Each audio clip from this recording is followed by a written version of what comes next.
Hello, everyone, and welcome to the Swords and Sages After Dark, the last one of these for a while. So thank you so much, Patreon friends, for joining us.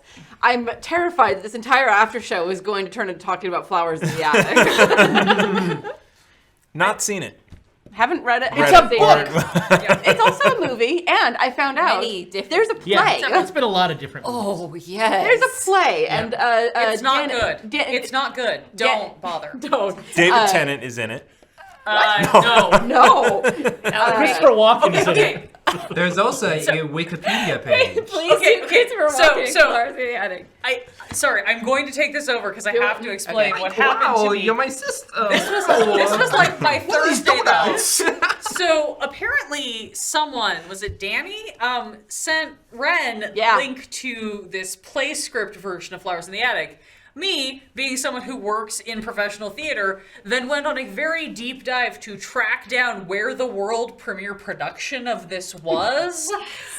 I learned a lot about things, and it was all bad. It was all as bad as I expected. Do not go tracing this down. It's not worth it. All you need to basically know is that they took the script from the movie in the 80s, restored all of the way too not okay stuff that got taken out of that movie, put it back in the play script, and then...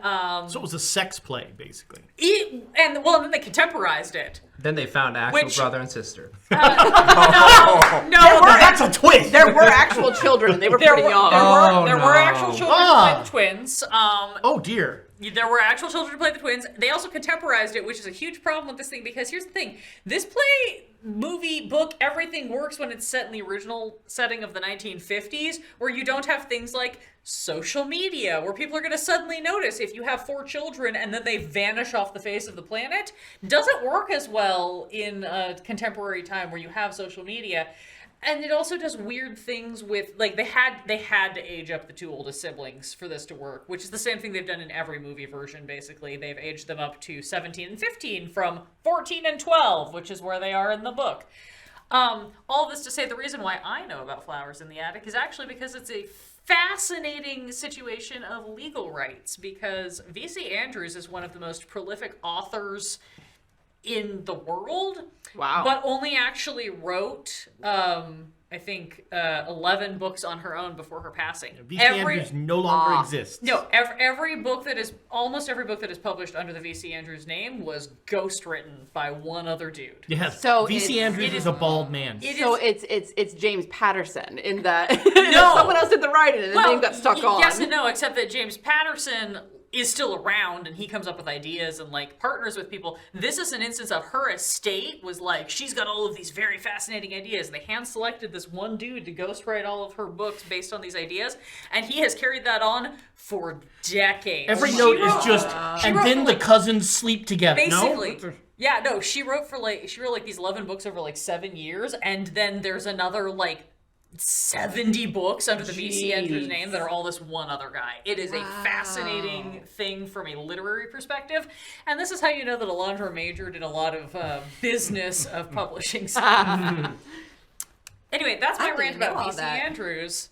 Not touching on the whole reason that poisoned powdered donuts have and incest have ruined everything. Incest ruins many things. Yes, from the publishing aspect, the other interesting part about that book was that one of the reasons it sold so well was that it had a cover that was totally new and different in the publishing world, because the cover was a cutout. The keyhole cover. And so when you looked at the book, you saw the girl's face in the window, but you opened the cover and then it was just the girl. So the cutout thing, and that had not really been done, and that was like a whole big thing in books. It was, that thing like jumped off the shelf because of that. Those covers are also a pain in the ass to put in boxes. I can only imagine. Rip like hell.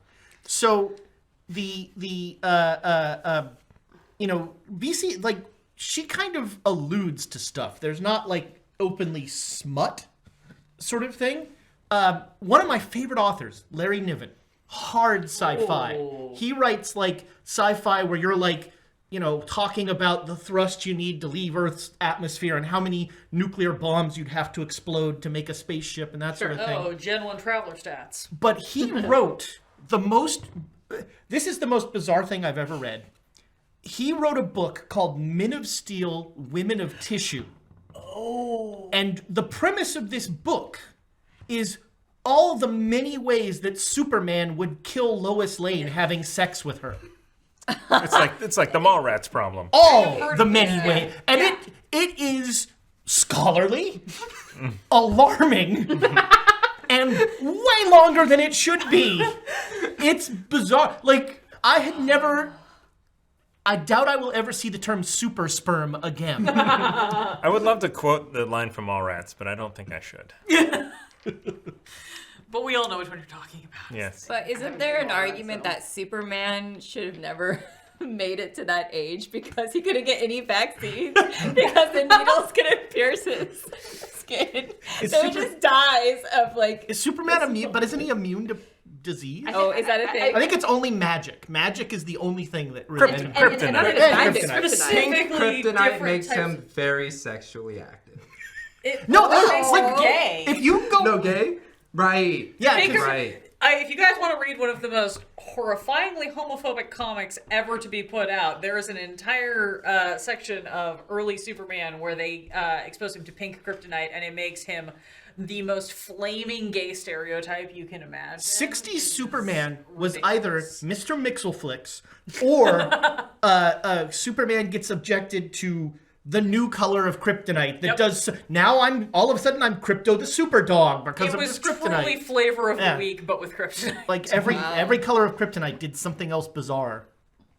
Look at this. You said us in a library. We give you all this book knowledge. Apparently.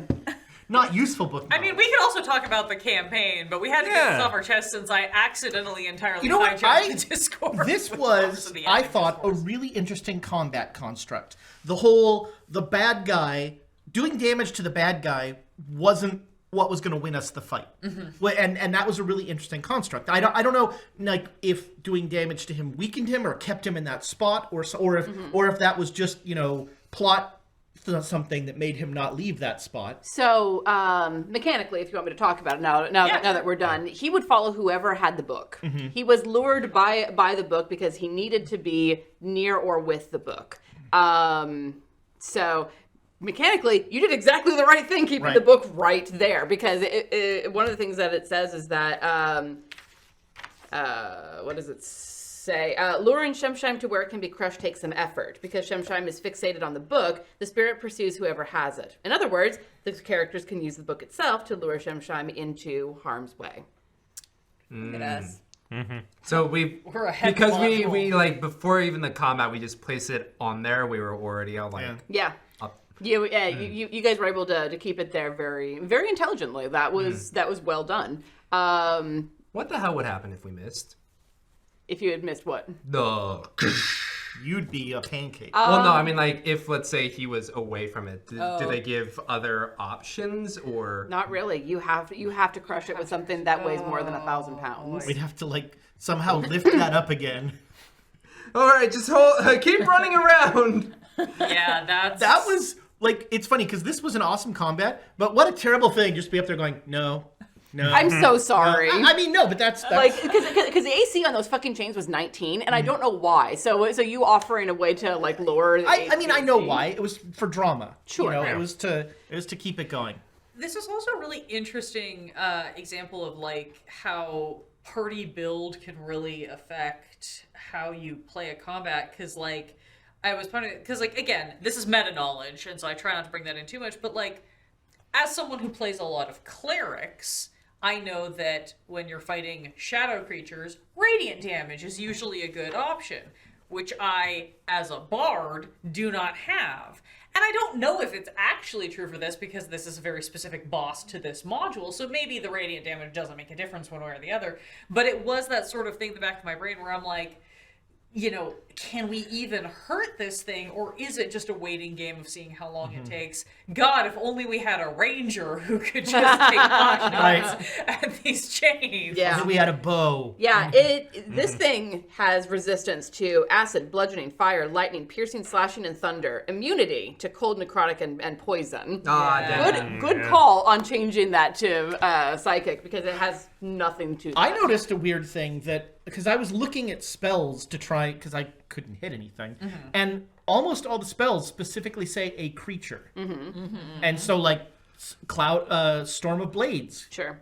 couldn't do it. What's the witch bolt or whatever? Yeah. a witch bolt, a creature. You know, That is the sort of situation where if you had offered it to me, I would have let you make a roll on that, basically. Because I am of the opinion that anything that can affect a creature also should affect an inanimate object, unless it specifically is not supposed to. it's funny. I missed 3 perception rolls to notice like anything going on How down bad there. all of that was. Well, that was the thing too, because like when I decided to use the Shatter in Sabachthani's ring, I knew that the damage type I was going for volume of damage just because I knew it wasn't necessarily going to be correct. But the other thought I had was I was like, will this affect the book itself? Like, can I damage the physical book with this?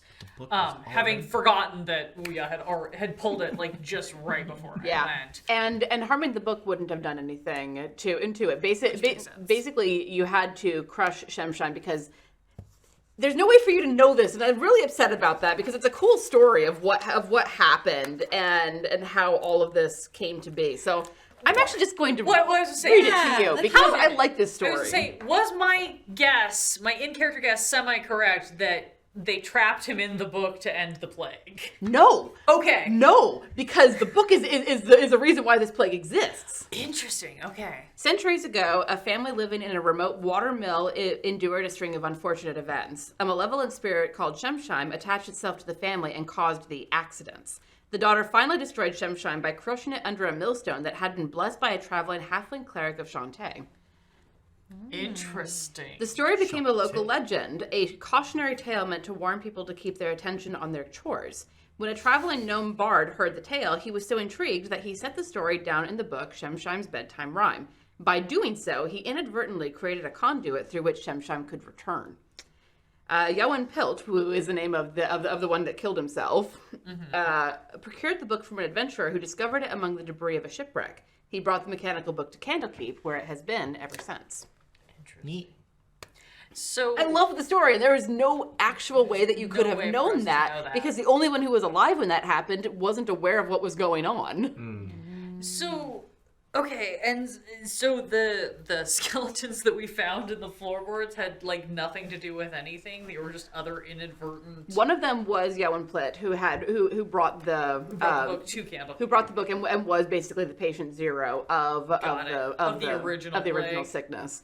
So Interesting. yeah, he killed himself to try and stop the plague, but it just slowed it down really. You could maybe have had Shemshime do a little every time he reformed a little exposition, to be like, oh, this is like that girl, you're not that girl, and there's no millstone or something, just to like. No. I was trying to lay down some pretty heavy hints that the statue was the only way you could really do things. We knew from the start, but we just wouldn't do it. Even before Shemshime showed up, we're like, oh, random giant we'll be statue dropping that on hanging somebody. Yeah. I really love this particular module, and I talked to Ezra a bit about this. I was really annoyed with myself with how I was running it. Because for me, the way that this is written feels a lot like the Doctor Who episode Midnight, which is one of my absolute favorite. It is a bottle episode where everyone turns on each other. There's this high ratcheted up tension and it's drawn out and things keep happening. But I think Ezra was the one who pointed it out that after all of the long drawn out stuff in the Shadowfell, having just the constant movement actually works really well. I had to fight to keep you guys out of fucking Crinkle's room as long as I could. Well, I think it's funny But part of the mistake that I had made was telling you that she had heard it from Crinkle. In the way it's written, she doesn't know where she heard it. It just showed up in her dream. Yeah. So I had thought that the sleep storms were just a reflavored version of whatever was happening. Which I was like, oh wow, we caused this, The sleep storms was 1,000% just the way to get you guys into the fucking module. So how do they bottle you in the real one. The basic idea with that one is that you arrive and there are no rooms in the House of Rest because there's some sort of project going on, and they offer you Convention. They offer you space in the Firefly cellar and be like, there's this cool collection of books down there. You have free reign to look through them, and you also have a place to sleep until there's rooms available. Interesting. That was the entirety of it. Was just this is a nice place. This is a relatively nice place to stay.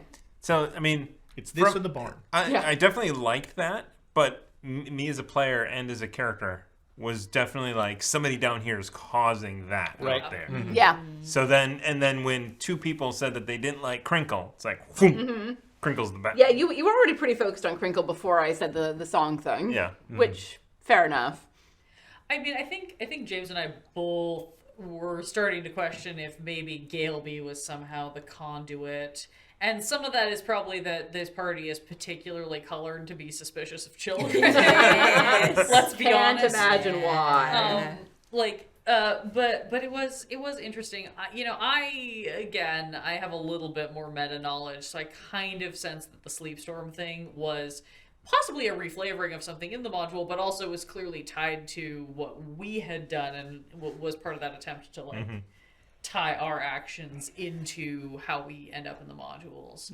Yeah. But it was interesting, and I know you've mentioned before several times that you're trying to kind of go with that Pratchett-esque vibe of like whenever you get a lot of magic together in a close confined space, weird stuff happens. So it was kind of interesting having these two separate but similar magical problems where it's just this spontaneous magic sort of going off.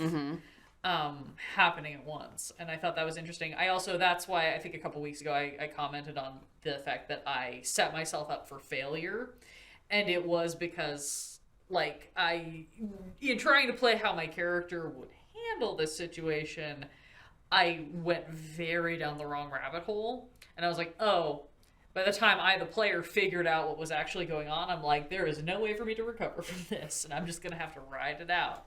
Which was interesting. Not bad, just interesting from a module perspective. Yeah. And I do want to run this module again sometime for a different group at some point, and probably with the actual way of getting into it, and just see how different it is. Yeah. Because I think you're right, the party composition will make a huge difference, and just, people coming in not being keyed up for anything. Besides this scenario would work in almost any system. Yeah. Because you've got you sort of parse it out to its bullet points. If you got the singing thing and it's spreading, and then you've got the shadow in the book who can make other people attack other people, which I wanted more of that. See, that was one of the really frustrating things for me, because there were five events that were supposed to happen before you get the final stanza, and one of them was that Shemshime would take over.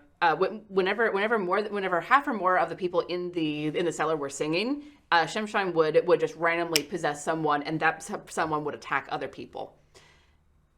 You guys moved so fast into Crinkle's the problem, and that's part of why I was so frustrated with myself for giving you that answer so early, because it didn't give the chance for the long things to happen. Cthulhu was supposed to absolutely lose it and try to break out of the quarantine. Like, there were things that were supposed to happen that I was like, I can't force these. Right. Yeah. Well, but even during this fight, it was kind of fun. Like, that only happened once. Sure. And I wanted, largely because I was not in melee range of anybody.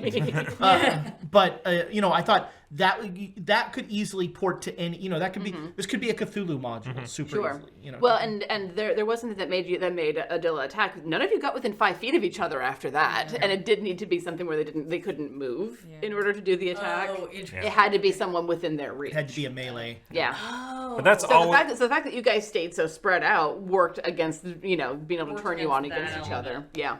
Always having that sort of ability to take over a character or possess a character and fight them, that immediately ramps up the tension. Sure. And ramps up the, we're fighting orcs, that's fine. Oh, but we're fighting also our party member who is built, Well,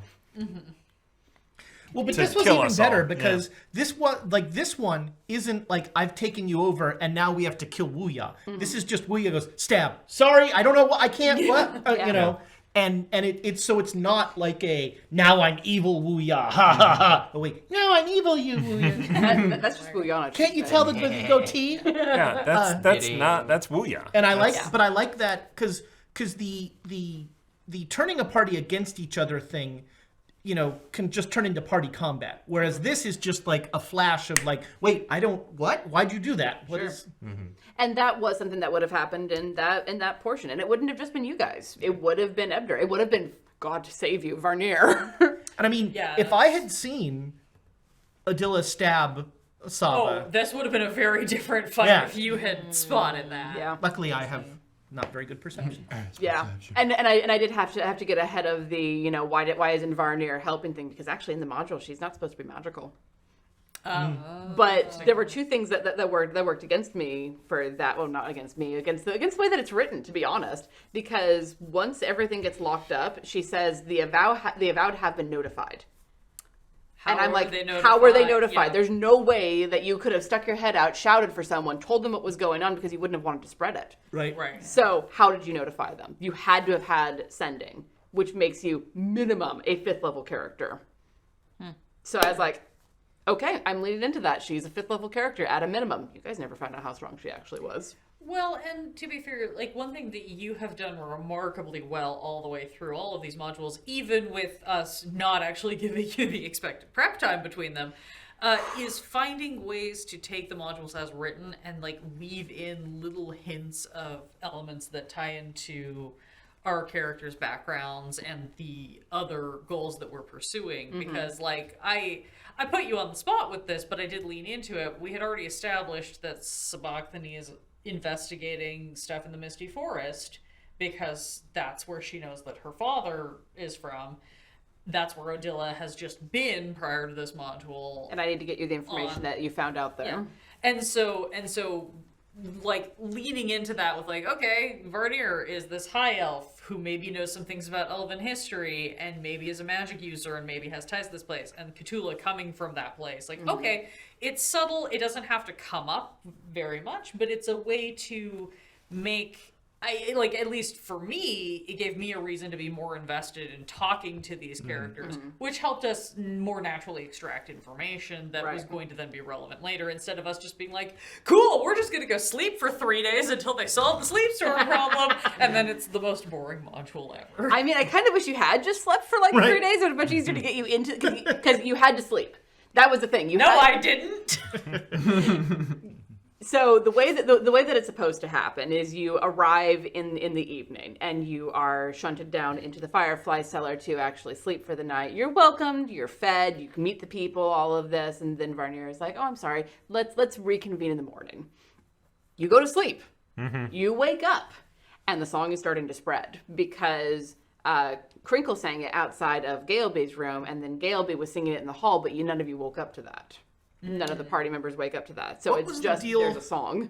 What was the deal with the diorama under Galeby's bed? Oh, because I was sure that was the. It wasn't under Galeby's bed. It was under Ebder's bed. Under Ebder's bed. That was a ring holder, and you actually found the ring that belonged to his late wife. Yeah, I was gonna say that was Mom's ring. Yep. That's why Sabachthani saw that and immediately was like, nope. Yep. And that was entirely my wife died, and this little diorama reminds me of her. This was something that was important to her. Well, that was a thing that because I also thought of that, and when it was like complete the rhyme, my brain immediately went to like, oh, we found the skeletons of 2 lovers ? Under the shit, Lester and I are gonna have to die. Like, I don't like that rhyme at all. same.